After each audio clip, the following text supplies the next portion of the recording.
இந்த முப்பெரும் தேவர்களையும் குழந்தைங்களா இருந்து பழைய உருவுக்கு வரவேற்கிறாங்க. பெரிய விஷயம் இல்ல. ஒரு தர்ம பத்தினி நினைச்சா என்ன வேணா பண்ணலாம் அப்படின்றதுக்கான மிகப்பெரிய உதாரணம் இந்த இடம் தான். இவங்க 3 பேரும் எப்படி ஒரே லிங்கத்துல காட்சி கொடுக்குறாங்க அப்படின்னா இதுக்கான தலப்புராணத்தை தான் நம்ம பார்க்கணும். இந்த இடம் ஒரு காலத்துல மிகப்பெரிய வனமா இருந்தது. அதனாலதான் இந்த இடத்துல பிரம்மா, விஷ்ணு, சிவபெருமான் 3 பேரும் ஒரு சேர இருக்கிற லிங்கத்தை நம்மளால பார்க்க முடியுது. இது ரொம்ப ஸ்பெஷலான ஒரு வடிவம். நம்மால இந்த மாதிரி வேற எங்கேயுமே பார்க்க முடியாது. ஒரே கல்லால செதுக்கப்பட்டிருக்கோம். இங்க நீங்க நார்மலா ரெகுலர் கோவில பாக்குற மாதிரி இருக்காது. இது மேல நீங்க அண்ணால தான் பார்க்க முடியும். ஏன்னா இது சீலிங்ல தான் பதிக்கப்பட்டிருக்கு. கட்டுமானத்தின் வலிமை, கட்டிடங்களின் பாதுகாப்பு. ஸ்ரீ துர்கா டிஎம்டி கம்பிகள். TVR garden signature living T Nagar இப்போ திருவள்ளூருக்கு வந்தாச்சு. Near D mart on new bypass road, Tiruvallur நகராட்சிக்குட்பட்டது. பிளாட் 20 லட்சம் முதல். கான்டாக்ட் 9955511814. பக்தி கஃபே தமிழ் நேயர்களுக்கு வணக்கம். தமிழகத்தோட தொன்மையான கோயில்களை பத்தி பார்த்துட்டு இருக்கோம். இந்த செக்மெண்ட்ல இன்னைக்கு நம்ம ரொம்ப வித்தியாசமான ஒரு கோவில் பார்க்க போறோம். இது வரைக்கும் நம்ம சிவனுக்கான கோவில் பார்த்திருக்கோம், பெருமாளுக்கான கோவில் பார்த்திருக்கோம், அண்ட் சரஸ்வதி தேவிக்காக கூத்தனூர் பத்தியும் பார்த்திருக்கோம். ஆனா சிவன், பிரம்மா அண்ட் விஷ்ணு எல்லாருமே ஒரு சேர ஒரே இடத்துல நம்ம தரிசிக்கணும் அப்படின்னா இந்த கோவிலுக்கு தான் நம்ம போகணும். இது எங்க இருக்கு அப்படின்னா கன்னியாகுமரி அண்ட் நாகர்கோவில் பக்கத்துல இருக்கிற சுசீந்திரம் அப்படின்ற இடத்துல இருக்கு. சுசீந்திரம் பேரு ரொம்ப வித்தியாசமா இருக்குல்ல. இந்த பேர் காரணம் என்ன, இந்த தலத்துக்கு என்ன பெருமை, இது எல்லாமே நம்ம ஒண்ணு பார்க்கலாம்.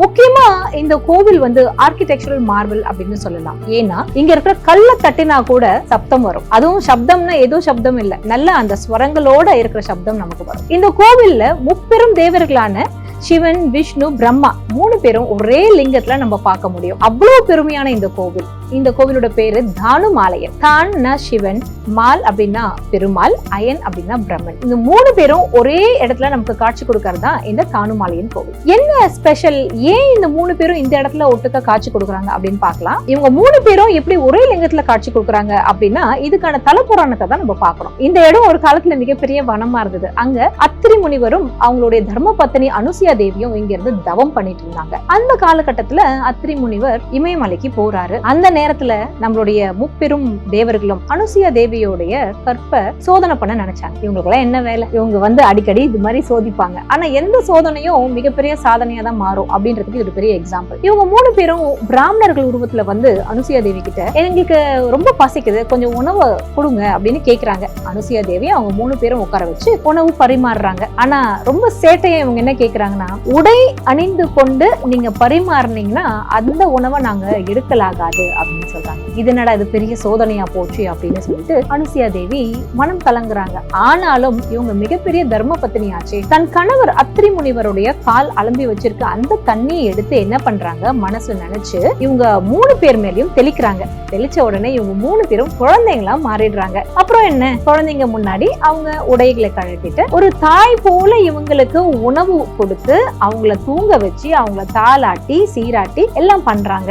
ஆக மொத்தம் அவங்க 3 பேரு குழந்தைங்களா மாறிட்டாங்க. அவங்க கேட்ட விஷயத்தை இவங்க ஃபுல்ஃபில் பண்ணிட்டாங்க. தன் கணவர்கள் இது மாதிரி குழந்தைங்களா மாறினதை பார்த்த முப்பெரும் தேவியர்களும் அந்த இடத்துக்கு அனுசியா தேவி கிட்ட மன்றாடி கேட்டுக்கிறாங்க, எங்களோட கணவரை பழையபடி திருப்பி கொடுத்துருங்க அப்படின்னு சொல்லி. அப்ப அனுசியா தேவியும் என்ன பண்றாங்க, அவங்களோட தவ வலிமையால இந்த முப்பெரும் தேவர்களையும் குழந்தைங்களா இருந்து பழைய உருவுக்கு வர வைக்கிறாங்க. எவ்வளவு பெரிய விஷயம் இல்ல. ஒரு தர்ம பத்தினி நினைச்சா என்ன வேணா பண்ணலாம் அப்படின்றதுக்கான மிகப்பெரிய உதாரணம் இந்த இடம் தான். இந்த நேரத்துல அத்திரி முனிவரும் திரும்பி வராரு. இவங்க 2 பேருக்கும் சேர்த்து முப்பெரும் தேவியர் மற்றும் முப்பெரும் தேவர்களுடைய காட்சி கிடைக்குது. இவங்களும் மிகப்பெரிய அருள் பெறாங்க. இதுதான் இந்த தலத்தோட புராணம். அதனாலதான் இந்த இடத்துல பிரம்மா, விஷ்ணு, சிவபெருமான் 3 பேரும் ஒரு சேர இருக்கிற லிங்கத்தை நம்மளால பார்க்க முடியுது. இது ரொம்ப ஸ்பெஷலான ஒரு வடிவம். நம்மால இந்த மாதிரி வேற எங்கேயுமே பார்க்க முடியாது. இன்னைக்கும் நீங்க பாத்தீங்கன்னா அங்க இருக்கிற தலவிருஷமான கொன்றை மரத்தடியில அத்திரி முனிவரையும் அனுசியா தேவியும் பார்க்கலாம்.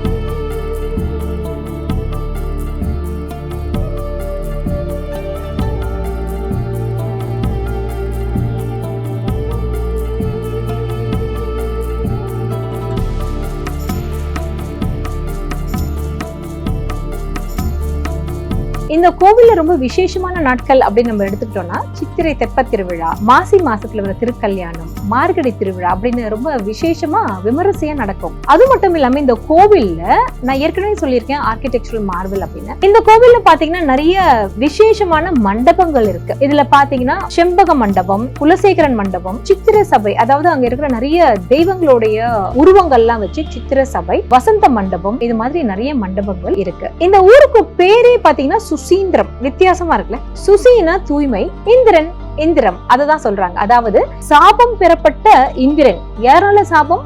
அகலிகையினால சாபம் பெறப்பட்ட இந்திரன் இங்க வந்து அவரு தெய்வங்களை பூஜித்து அவரு தூய்மையாக்கிக்கிட்டே இடம். அதாவது எந்த தெய்வங்களை? இந்த முப்பெரும் தேவர்களையும் இங்க வந்து அவர் வழிபட்டார். அதனால இந்த இடத்தோட பேரு சுசீந்திரம் அப்படின்னு பெயர் பெற்றது. இதுல ரொம்ப ஸ்பெஷல் என்னன்னு கேட்டீங்கன்னா, விநாயகரை நார்மலா நம்ம பார்த்திருக்கோம். ஆனா விநாயகர் பெண் உருவத்துல இங்க இருக்கிறார். அவருடைய பேரு விக்னேஸ்வரி. அது மட்டும் இல்லாம இங்க இருக்கிற ஒரு தூண்லயும் பாத்தீங்க அப்படின்னா ரொம்ப வினோதமான பல உருவங்கள் பொறிக்கப்பட்டிருக்கிறத நம்ம பார்க்கலாம். இந்த கோவிலுக்கு போனோம்னா ஏதோ போனோம் வந்தோம்னு வந்துடக்கூடாது. இதுல வந்து ஒரு தூணா நம்ம பார்த்துட்டு வரணும். அதுதான் ரொம்ப ஸ்பெஷல். அது மட்டும் இல்லாம இங்க இருக்கிற ரொம்ப விசேஷமான விஷயம் என்னன்னு கேட்டீங்கன்னா, நம்மளுடைய நவகிரகங்கள் ஒரே கல்லால செதுக்கப்பட்டிருக்கும். இங்க நீங்க நார்மலா ரெகுலர் கோவில பாக்குற மாதிரி இருக்காது. இது வந்து மேல நீங்க அண்ணாதான் பார்க்க முடியும். ஏன்னா இது சீலிங்ல தான் பதிக்கப்பட்டிருக்கு. அந்த காலத்துல எத்தனையோ காரணங்களால ஒரு கோவிலையும் விசேஷமா பல விஷயங்களை செஞ்சிருக்காங்க. அது என்னன்னு நம்ம ஆராய்ச்சி பார்த்தா தான் தெரியும். இந்த இடத்துல அது ஒரு விசேஷம். அது மட்டும் இல்லாம இந்த கோவில்ல இருக்கிற நந்தி ரொம்ப ஸ்பெஷல்.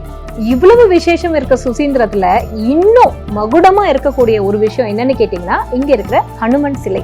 இங்க இருக்கிற ஹனுமான் சிலை கிட்டத்தட்ட 18 அடி உயரம் இருக்கக்கூடிய ஒரு சிலை. இது 1929ல தான் நிறுவப்பட்டிருக்கு. அதுக்கு முன்னாடி மேல கோபுரத்துக்காக தோண்டும் பொழுது அந்த இடத்துல தான் இந்த சிலை நமக்கு கிடைச்சிருக்கு. இந்த சிலை பாத்தீங்கன்னா ரொம்ப பிரசித்தி பெற்ற சிலை. மாநிலங்கள்ல இருந்து கூட இந்த ஹனுமன் கிட்ட வேண்டிக்க நிறைய மக்கள் வரக்கூடிய ஒரு இடமா இது இருக்கு. இந்த தானுமாலையன் கோவிலோடைய தீர்த்தம் இந்திர தீர்த்தம், இதோட விருட்சம் கொன்றை மரம். இவ்வளவு விசேஷம் கொண்ட சுசீந்திரத்தை கட்டாயமா நம்ம பார்க்க வேண்டாமா? நீங்களும் பார்த்துட்டு உங்களோட கமெண்ட்ஸை ஷேர் பண்ணுங்க. அடுத்த ஒரு நல்ல கோவிலோட உங்களை நான் சந்திக்கிறேன். நன்றி, வணக்கம்.